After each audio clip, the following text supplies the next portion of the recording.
Ladies and gentlemen, boys and girls, it's Diego with another fantastic video for you guys out there in K1 visa green card land.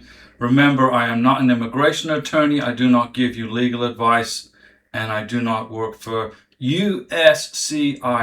Now, this green card process, this K1 visa process, I've been doing this for almost 14 years, and I've always come to the rescue Activate the armor protocol.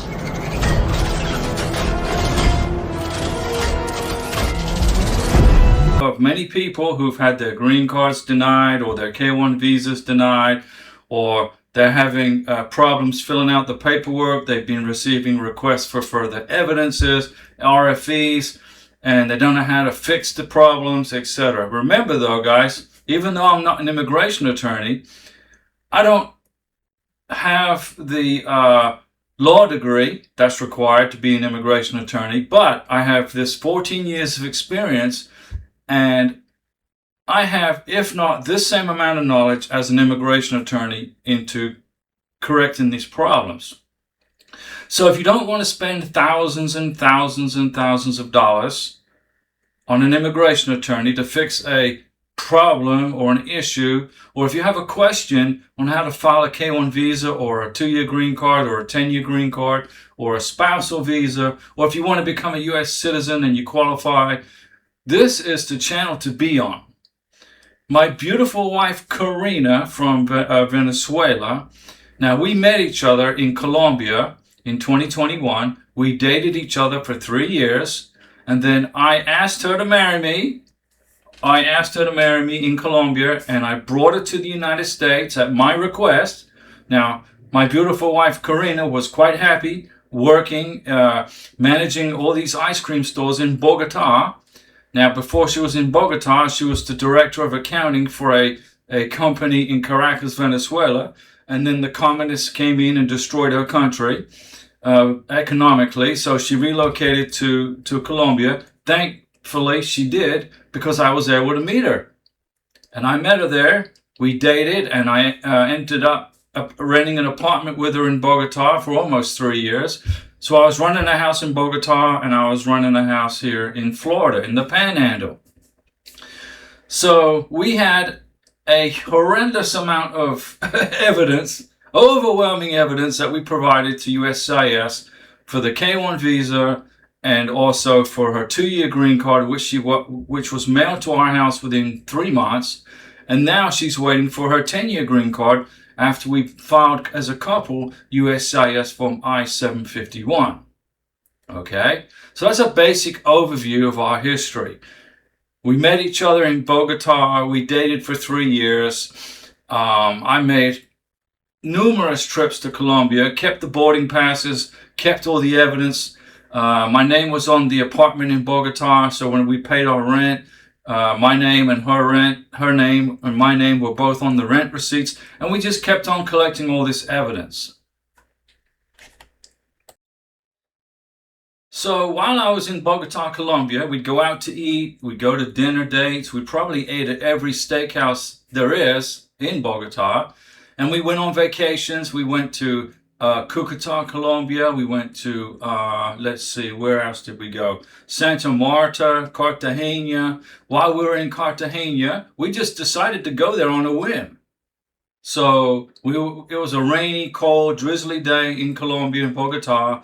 So I said to Karina, hey, we're at 10,000 feet above sea level. I got to get to sea level. I'm used to living in Florida. I'm used to sunshine. What do you recommend? So Karina said, well, hey, let's go to Cartagena. Let's go to Santa Marta. So I went online. I bought 2 round-trip plane tickets with Avianca from Bogota to Cartagena. We didn't have a hotel. We didn't have any plans. We just flew to Cartagena. We got off the plane. We went from 45-degree, rainy, cold, drizzly weather in Bogota to 95 degrees, beautiful, sunny, but windy weather in Cartagena. We got off the plane and we just started walking with our carry-on bags. And we ended up on the strip, and we walked into the Ibis Hotel. And I said, hey, you got any rooms? And the lady said, do you have a reservation? And I said, no, we don't. We just here. She said, You American? I said, yeah. She goes, come on, I'll hook you up. So we stayed at the Ibis Hotel for a week, overlooking the Caribbean Sea. We went on different trips. We went to Bendita Beach. We went all over Cartagena. And we collected all this evidence of our vacation together. The plane tickets, the photos, the hotel receipts, the dinner dates in Cartagena. We went to the Castle de Felipe. We went to Palpa, which is like a monastery up on the side of this mountain. And we kept on collecting the evidence. This was back in 2022. We also went to Cucuta, Colombia. It was basically a business and a vacation. Karina had to renew her Venezuelan passport. Her passport expired. So it took about 6 months to schedule an appointment with the folks just across the border in Venezuela from Colombia, the government office there. So we flew to Cucuta, and Karina went into Venezuela to get her new passport. And there was no electricity at the government office. There was no internet. Obviously, this was Venezuela, not Colombia. So Karina came back to the hotel and said, hey, I couldn't get my passport renewed because there's no electricity. There's no internet. And then the lady told Karina, well, if you come back tomorrow, maybe we'll have electricity, but you're going to have to reschedule the interview, which was going to take another 6 months. And I said, no, that's not happening. So Karina went back to Venezuela the next day, this time with cash in her hand, which I'd given her some cash, dollars. Cash is king in Venezuela. Well, it was then.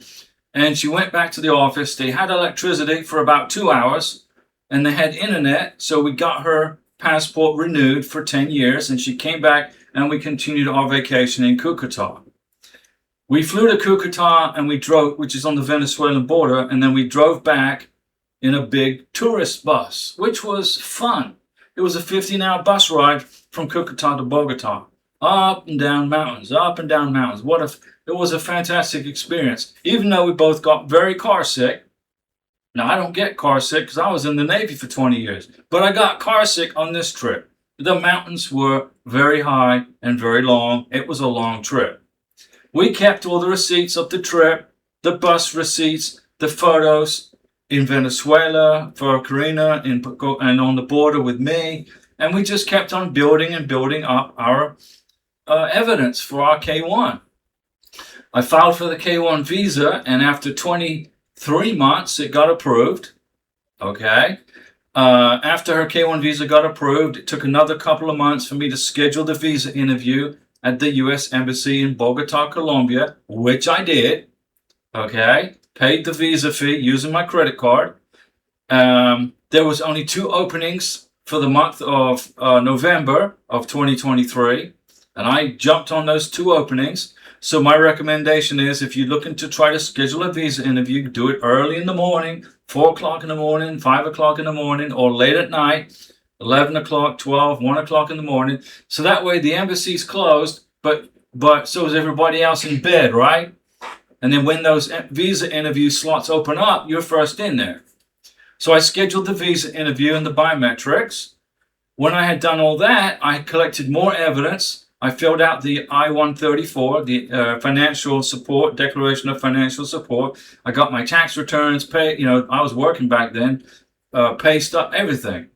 And I jumped on a plane with all the evidence, the financial stuff, and flew to Bogota. Karina met me at the airport, went back to our apartment, and then we just waited a few more days before we got her medical exam done. 2 weeks or 10 days it was before the visa interview. And then she went to the visa interview and everything was perfect. Remember, I am the hero of K1 visas. I know this process inside and out. But the one thing that I overlooked was the Interpol police certificate, which I had no clue that she even needed. There's no record on the embassy website. There's absolutely no way on the planet I could have known that she needed an Interpol police certificate.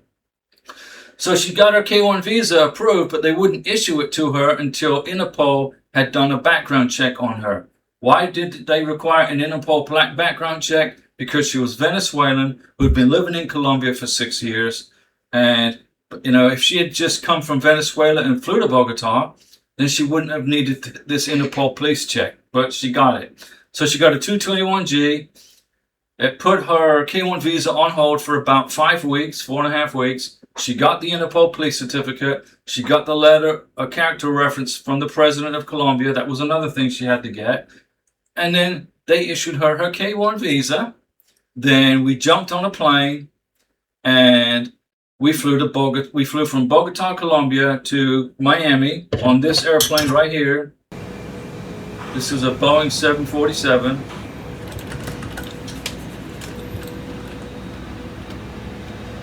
So this is a Boeing 747, and we flew from Bogota to Miami, and then I rented a Jeep Cherokee and we drove home here in the Panhandle of Florida. And then we started the process of collecting the evidence to file for her 2-year green card. First thing we did was I scheduled a medical exam for her in Pensacola, Florida, by a civil surgeon who is authorized by the State Department to give medical exams for green cards. Back then, it wasn't mandatory to get a repeat medical exam, but now it is mandatory. But I was already thinking ahead of the game, so I went ahead and got the medical exam done for her anyway. So she got that completed, and then after she arrived in the United States with me on, January 3rd, 2024, and then on January 14th, we got married on the beach in Florida. And then we started collecting the evidence for another 50 days, something like that. And we got her social security number. So when she got her social security number, we put her on the the house deed, the title to the car, the electric bill, the water bill, the trash bill, the internet bill, every bill I could possibly think of. We were both joint owners of that, even though Karina wasn't working because she had not got her green card yet. Remember, you cannot work on just your social security card. You have to start work when you get your green card. As for work permits, I don't recommend you even wasting your time applying for a work permit. Total waste of time. Just start collecting the evidence, and after about 50 or 60 days after you've got married, you should have sufficient evidence collected to apply for your 2-year green card. That's what we did. And she got her 2-year green card, my beautiful wife Karina, in about 3 months. Now, after she got her 2-year green card, then she got a job. Okay. She has a degree in tax accounting, so finding a job for her was not difficult. And she got hired with this company. And then she got promoted after a year. And now she's in a position of leadership, full time. And right now she's at work. And I'm here making this YouTube video for you guys. She got her Florida driver's license. She passed on the first time after she got her green card. Then she got a good job. And then we kept on collecting the evidence over the past 2 years. Okay. 2 years plus. She was on the bank statements. She was on all the bills. She got her Florida driver's license. She got a good job. We filed joint tax returns together, and we filed the joint tax returns. We got 2 of them that we filed, and then we're going to file a 3rd one here next year, 2027. Today is August 25th, 2026. So February or March of next year, we'll file another joint tax return together. And then what I did a couple of days ago was I called the IRS, and I got the tax transcripts for our tax returns for the past 2 years. She's going to need those probably to bring to the scary green card interview for her 10-year green card. Remember, right now she's waiting for her 10-year green card. We're going to probably go to a green card interview for that. But we have already planned ahead. We've got the tax transcripts, we've got the tax returns, etc., her W-2s, and we keep on collecting the evidence for her 10-year green card. March of 2027, Karina is eligible to apply for U.S. citizenship. Her English skills are pretty good. She's getting there. She's been in English classes for the past 2 years, learning English. If you come to this country and you cannot speak English, you have 0 English qualifications, go to college, go to school, go to English classes, learn English. It's going to benefit you in the long run, and you're going to need it if you decide to become a U.S. citizen. So that's it, ladies and gentlemen. That was the basic overview of Karina and I. Now, Karina, one of the favorite things that she did while she was in Bogota, waiting for me to come back over there. I came back to Florida quite a few times. You know, I had to do stuff over here. She climbed up to the top of Montserrat in Bogota. It's a church sanctuary. You can get up to the top two ways. You can either go by a cable car, or you can walk it up thousands and thousands of steps from ground zero to the top of this mountain. And remember, Bogota is already at 10,300 feet above sea level. But she climbed to the top of this church sanctuary, walking it up these steps. So then when I came to Colombia to be with her to finish up this process for her K-1 visa, she said, "Hey, let's go walk to the top of the sanctuary." I said, "Okay." I didn't realize it was going to take me an hour and a half because it was such an intense climb.